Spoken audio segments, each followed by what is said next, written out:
This world is not what you think it is. This world is not what you think it is. Before I start discussing the proofs of the flat Earth, it's necessary to first address the ridiculousness of the official heliocentric model, because you probably haven't really thought about it. I didn't. I just parroted information in my classrooms to get the grade. Shockingly, very few people even know what the official heliocentric model is. Let's just cover a few of the numbers. If you believe in official heliocentrism, you believe that the wobbling and tilted Earth is rotating 1,037 miles per hour at the equator. The speed of sound is 767 miles per hour, so the ground you're standing on, at least on the equator, is allegedly moving at 1.4 times the speed of sound. Can you think of any evidence of the Earth's rotation?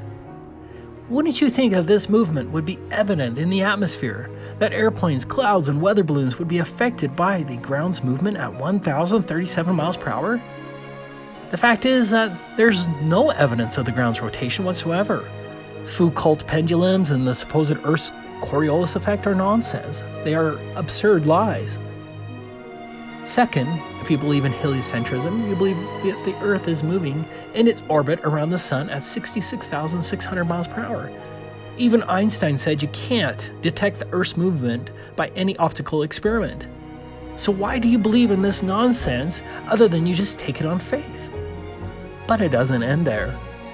Next, the official model says that the Sun is also moving at approximately 450,000 miles per hour, and all the planets are somehow being dragged by the Sun's gravity as the Sun rockets through space around the Milky Way galaxy. With all these inconceivable and undetectable movements, the North Star has remained fixed, year after year, and has been that way throughout recorded history. Next, you believe the entire Milky Way galaxy, including our Sun and the North Star, is traveling at 1.34 million miles per hour towards the constellation Hydra. If you believe in heliocentrism, you believe the Earth is moving in a vortex through space like this at over 1 million miles per hour. Of course, this video isn't correctly scaled, but it's even more ridiculous when you think of it correctly scaled. But I want you to think about this. All of the so-called planets and their moons are all supposed to be on the same plane with the Sun, but rocketing with the Sun at unimaginable speeds, being pulled by gravity. How would gravity hold these planets on the same plane as the Sun? How surprised would you be at firing a bowling ball, representing our Sun, and then have tiny BBs up to 3,000 feet away orbiting around the zooming bowling ball, Sun, and still maintaining the same speed with the bowling ball? It's nonsense, especially when you consider that those tiny BBs have other tiny BBs rotating around them, all maintaining the same plane with our bowling ball Sun. Think about comets that zip away from the Sun to then, 70 years later, like Halley's Comet, to catch back up with the Sun on a tabular schedule. Are these comets attached by rubber bands? How did they catch back up? I don't care how many degrees you have. This is stupid. Look at this footage of star trails. Think of how impossible it would be to film these trails as the Earth is supposedly wobbling, tilted, rotating at 1,000 miles per hour, orbiting at 66,600 miles per hour, and chasing after a Sun zooming at 450,000 miles per hour. As pointed out in the book Kings Dethroned, modern astronomy is built upon shameful blunder after shameful blunder. It's fascinating how few honest, educated people have found these blunders. But that's the power of institutionalized conformity. Even the most educated become nothing but mere parrots of their institutions. I thought flat earthers were maybe faking their tests, so I bought this camera so I could see it for myself. Flat earthers aren't faking anything. Unlike the globe model propagandists, you don't have to trust us. Flat Earth isn't word of mouth anymore. I can show you the actual video proof again and again and again. Humanity has discovered that there is indeed no curvature to the Earth, and that truth will not be suppressed because you can see it for yourself with merely a telescope or high zoom camera. Even though it has become a bastion of censorship now, I still want to thank YouTube for its unwitting help, and especially those first Flat Earth pioneer YouTubers like Eric Dubay, ODD Reality, Mark Sargent, Jeranism, Rob Skiba, DITRH, Mr. Thrive and Survive, My Perspective, P-Brain, Glowbusters, the speakers here, and so many more. Thank you. The YouTube platform enabled hundreds, if not thousands of us to conduct similar curvature and other tests, like roll bottom. YouTube enabled us to share our observations with millions of people, and they could see it for themselves. Flat Earth is founded on repeatable observations and tests that anyone here can perform, and millions of people are seeing the truth despite the overwhelming propaganda and censorship that is now happening. Flat Earthers don't say, believe us. Flat Earthers say, believe no one. Test it for yourself.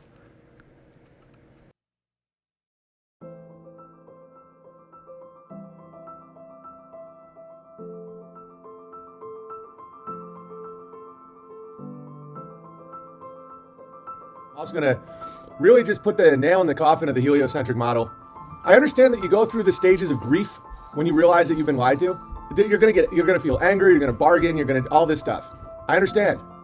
This is the absolute proof. And you never have to say another thing about it. And people get so mad. I get it. You're going through grief. You're mourning grief. Ready? What people forget is that it's not a circle around the sun. Even if it was a circle, it'd still be impossible. But it's an ellipse, which means that it changes speed. And unlike the evolution lie, where you can just keep adding billions of years, but the billions and billions of years, but it's 1 year. That's a fixed amount of time and a fixed amount of speed. The length of Earth's trajectory around the sun is 940 million kilometers. Thus, the Earth travels about 107,000 kilometers per hour. This means that our planet moves around the sun at an average speed of 30 kilometers per second, or Mach 88. 88 times the speed of sound. So let that sink in. Earth speed, this is the kicker. Earth speed is not constant as the Earth orbits elliptical orbit. Let that sink in. If you're going 66,000 miles an hour and you change 1% of your speed, and in this model it's significantly more than 1%, well, you wouldn't even feel it. No, just listen. It's a fixed amount of time. It's 1 year. If you change 1%, that's 660 miles an hour. That would liquefy all flesh. If you change 1 mile an hour, I challenge you to walk on a treadmill at 1 mile an hour and tell a friend to randomly unplug it. You will trip and you will fall down. I challenge you to hold a coffee that's full to the brim as you drive down the street at 60 miles an hour. Just tap on the brake to go 59. The coffee will spill. When you're going 88 times the speed of sound and you have to change speeds, you would feel it. Now, even if the psychotic people going through the stages of mourning want to say, oh, no, but you go 1 mile an hour to 0.97 miles an hour, you would be able to measure it. Can't have it both ways, guys. Not only would you can do the math on it because the ellipse is fixed and the time is fixed. 1 year. And you can check out the math of the ellipse. There's a change of speed every year. At minimum, twice a year, at minimum. The way an ellipse works, zoom, zoom, zoom. Okay, you can break that down into any fraction you want. It's still one fixed year. Not only would you feel it, it would kill you, but forget all that. You could measure it. You could measure it. And if you don't think you can measure a change in speed, you're lying. Look at a swimming pool. Look at any water. If you just go like this, ripple, ripple, ripple. My ladle's overflowing. Yeah, it's over. Guys, this heliocentric model is over. The Earth changes speed going around the sun at Mach 88. And that's why they sent in Einstein to say, oh, it's all relative. No, it isn't. If you're going 66,000 miles per hour and there is any change whatsoever in speed, you would feel it. Forget about 1,000 mile an hour spin, how you couldn't operate a plane, or you couldn't forget. Just this is it. You need no more explanation. If you're going 1, not 66,000, 1 mile per hour, and it goes to 0, from 1, you would trip. And listen, I'm not here to, I've heard the arguments. I hear the arguments all the time. I could read you hundreds of them, of cognitive dissonance, of people being like, one of the biggest things you'll hear is anger. They're going through the stages of grief.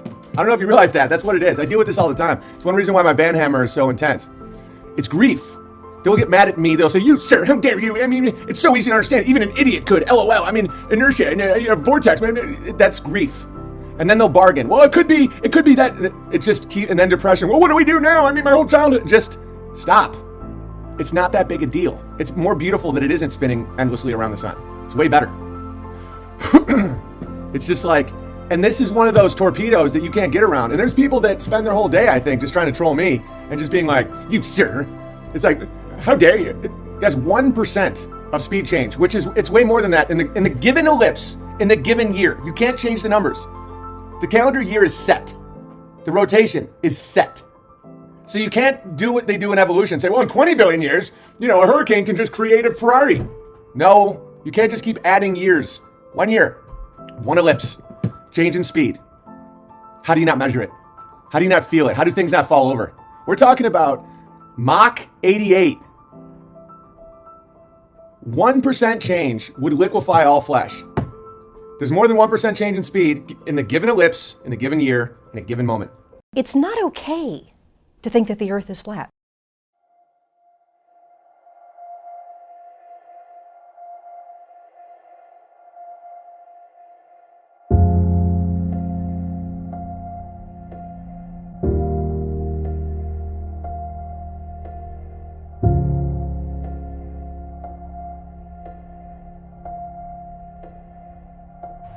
So trust your eyes and trust your experience.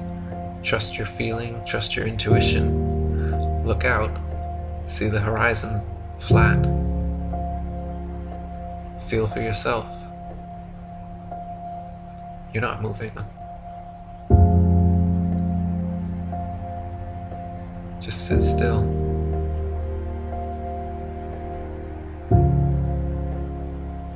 Just sit still for a second.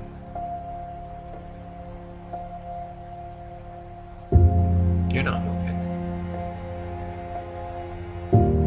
You're not spinning around an axis at 1,000 miles per hour, rotating around the sun at 67,000 miles per hour, spiraling around the galaxy at 500,000 miles per hour, and shooting off from a big bang at 67 million miles per hour. You're not. You're motionless. You're just sitting there.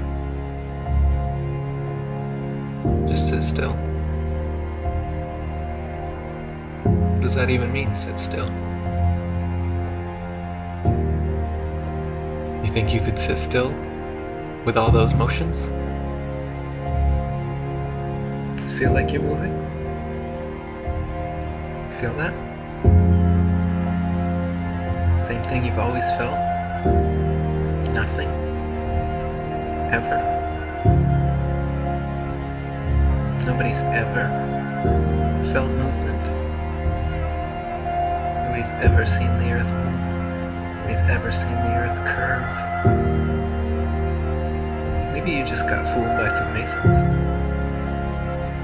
Mark Twain said, it's easier to fool people than to convince them they've been fooled. That's why it's so hard to convince you you've been fooled.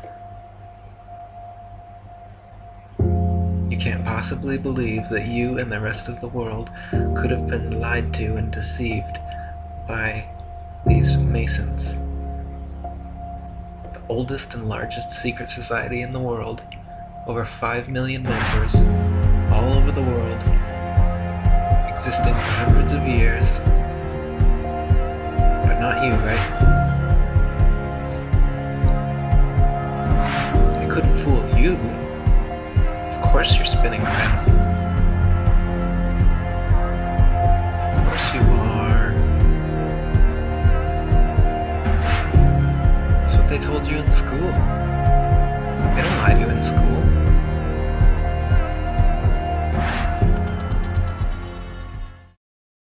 It's not okay to say that the Earth is flat. This is some sort of strange denial. I don't know where it comes from. And it's something where I keep getting this question. We really need to put this question to bed because we've known the Earth is a sphere for a long time.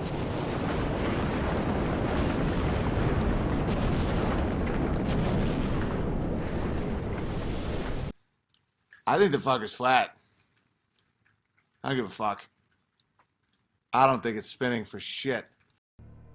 I know you're out there. I can feel you now. I know that you're afraid. You're afraid of us. You're afraid of change. I don't know the future. I didn't come here to tell you how this is going to end. I came here to tell you how it's going to begin.